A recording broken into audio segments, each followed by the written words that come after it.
Yo he mencionado muchas veces que me considero un legalista en recuperación. ¿Se recuerdan esa expresión? Le he dicho muchas veces que me considero un legalista en recuperación, así como una persona que ha sido alcohólica por muchos años se considera alcohólica anónima, pues yo me considero un legalista anónimo, porque creo que Dios en los últimos 6 años atrás me ha estado enseñando, me ha estado recuperando y me ha estado liberando de la religiosidad. Y no es fácil, hermanos, no es sencillo dejarlo cuando toda la vida nos han enseñado de una manera, cuando nos han programado la mente y nos han dicho de que es así, de tal manera, y nosotros creemos que es de esa manera. Y no es fácil expresarnos de una manera diferente porque hemos sido programados. Hemos sido programados para pensar de esa manera, hemos sido programados para hablar de esa manera, hemos sido programados para expresarnos y para actuar de esa manera. No es fácil. Pero hace 8 días decíamos que el legalismo y el libertinaje son dos extremos muy dañinos. ¿Recuerdan el texto que tomábamos de no apartarnos ni a derecha ni a izquierda? Porque son dos extremos muy dañinos y aunque aparentemente viven en dos extremos muy alejados, resultan que estos dos conceptos son hermanos.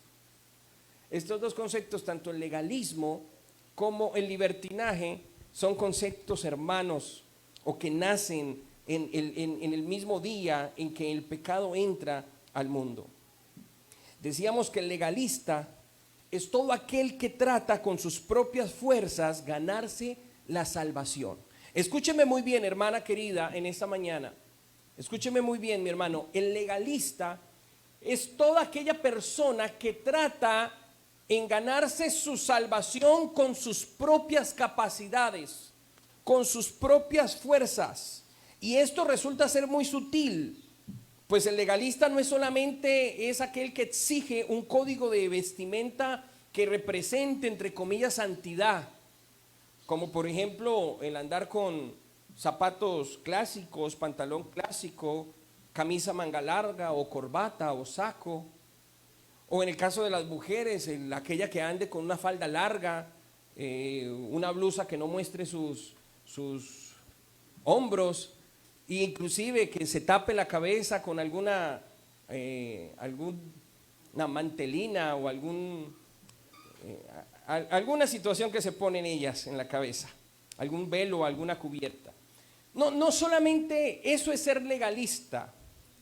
Ser legalista también es aquel que cree que por salir a evangelizar es más santo que todos los demás hermanos.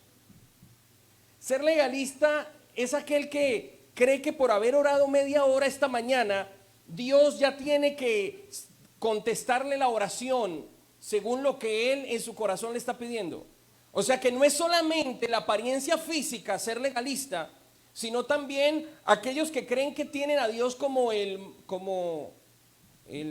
genio de la lámpara mágica, la lámpara maravillosa, esa que la frotan y sale un genio y te dice: te voy a cumplir 3 deseos, ¿verdad? Y entonces usted dice: mi primer deseo es que no tenga suegra.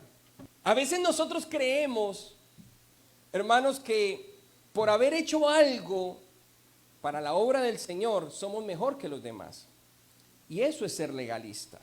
Eso es ser legalista. Y si a algún hermano le va mal, si pierde el trabajo, si se enferma su hijo, si llega la suegra a visitarlo, o cualquier cosa mala le sucede, decimos: eso es porque Dios lo está castigando, o eso es porque quién sabe que algo malo está haciendo.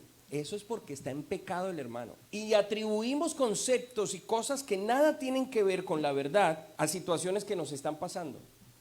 O culpamos a Dios, o culpamos al diablo, pero culpamos a alguien. Y alguien tiene la culpa menos yo.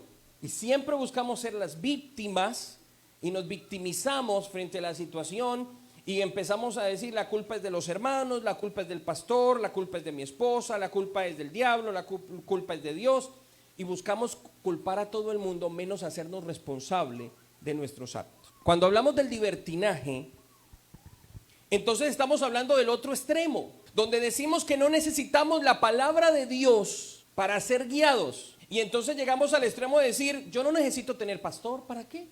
Si él es un hombre igual que yo. Yo no necesito congregarme en una iglesia, ¿para qué? Yo no necesito leer la escritura si Dios me habla en sueños. ¿No he escuchado eso de las personas que hablan por ahí? E inclusive van a iglesias y dicen, es que Dios me habla en sueños. A mí en una ocasión una hermana de otra iglesia me escribió y me dice, hermano, ¿usted cree en la profecía? Yo le digo a la hermana, claro, la Biblia dice que la Biblia es la palabra profética más segura a la cual hacemos bien estar atentos, como una antorcha encendida hasta que el día está bien claro.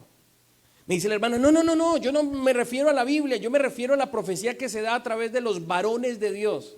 Yo le digo a ella, hermana, no entiendo por qué necesito que alguien me mande un mensaje con otra persona cuando ese mensaje lo tengo en la palabra de Dios. O sea, es como que yo, que soy padre, tengo a mi hijo Santiago, pero no le quiero hablar a mi hijo Santiago, sino que voy y llamo, por ejemplo, al hermano Jorge, que vive por allá en otro barrio, que está lejos, y le digo, hermano Jorge, hágame el favor y dígale a mi hijo que yo lo quiero mucho y lo voy a bendecir. El hermano Jorge me va a decir, ¿y dónde está su hijo? No, está aquí al lado mío. ¿Y por qué no me lo dice usted? ¿Por qué tengo que mandar a otro a decirle algo a otro como el chavo? Que me dijo el chavo, que me dijo el Quijo, que me dijo no sé qué, que le diga a usted, que me dijo no. ¿Se acuerdan? Y uno dice, ¿pero qué pasó aquí? Y entonces la hermana se molestó porque le dije eso. Le dije, hermana, la palabra profética más segura es la que está aquí en la escritura. Es que yo recuerdo tanto en Venezuela, llegó uno de esos profetas y miró una joven de la iglesia y pasó la joven a que oraran por ella. Y él, creo que les conté ya esa historia, y pasó él y le dijo, el Señor me ha dicho que usted va a ser mi esposa. Y la hermana se levantó toda asustada y nos contó. Yo le digo, ¿será que el Señor se le equivocó? Porque usted ya tiene esposo. Ella ya tenía esposa, ya tenía esposo, ya tenía hijos. Entonces, ¿quién sabe qué frijolitos trasnochados había comido el hermano que estaba recibiendo revelaciones que no son de Dios? Si no está en la palabra del Señor, hermano, no existe. Si no está en la palabra de Dios, no es verdad. Usted pudo haber tenido el sueño más raro que haya tenido en la vida. Usted pudo haber tenido la visión más rara que haya tenido. Eso es algo muy privado suyo. Pero si no está en la palabra de Dios. En estos días con el cuento de la vacuna, mandaron un video que me pareció muy interesante. Un pastor amigo mío me lo envió y me dijo, mire lo que me llegó. ¿Qué opina usted de esto?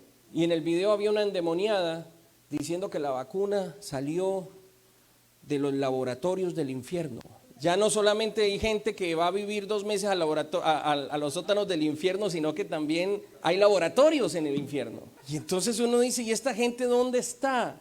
Y hablaba con el pastor, le decía, pastor, es increíble cómo el enemigo, el diablo, recuerden que el diablo es padre de mentira y todo lo que él habla es mentira. No sé por qué la gente va a creerle al padre de la mentira, no tiene razón de ser. ¿Me estoy haciendo entender? Él inventa lo que sea para mantener la gente entretenida. ¿Cómo nos podemos liberar nosotros de eso? A través de la palabra de Dios, conociendo la palabra de Dios, porque la palabra de Dios es lumbrera en nuestro camino, lámpara es a mis pies tu palabra. Esa palabra es la que me ilumina y me muestra el camino. Entonces, el problema del libertinaje es que es el otro extremo, lo decíamos hace 8 días, y entonces la persona dice, no, yo no necesito la palabra de Dios, no necesito entonces la ley de Dios, la ley moral de Dios, porque ya el Señor me libertó de la ley. Y entonces malinterpretamos textos como Romanos 7, verso 19, donde dice que lo que quiero hacer, cuando quiero hacer el bien no lo puedo hacer, y el mal que no quiero hacer termino haciéndolo. Y entonces nosotros analizamos ese texto bíblico fuera del contexto. Recuerda que le hablaba que tanto el legalista como el libertino siempre saca los textos fuera del contexto, los saca a su conveniencia, y un texto sin contexto es un buen pretexto. Y entonces está ya haciendo cosas que no debía hacer, y de una vez citan este texto bíblico, es que yo sí quería ir a culto, pero es que algo me pasó por dentro y lo bueno que quería hacer no lo hago, pero lo malo eso sí hago. Mire, eso lo dijo Pablo.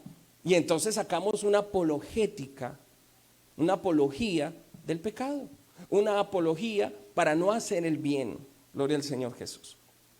Lo más tremendo, hermano, es que muchos legalistas se disfrazan, o más bien muchos hermanos se disfrazan de legalistas, pero en su corazón realmente son libertinos. ¿Usted no ha visto esos líderes religiosos que desde el altar predican en contra de la vestimenta, predican en contra de los peinados, predican en contra de tantas cosas, pero cuando usted va a ver en su casa cómo se viste su familia, cómo se visten sus hijos, cómo se peinan sus hijos, son totalmente diferentes a lo que predican?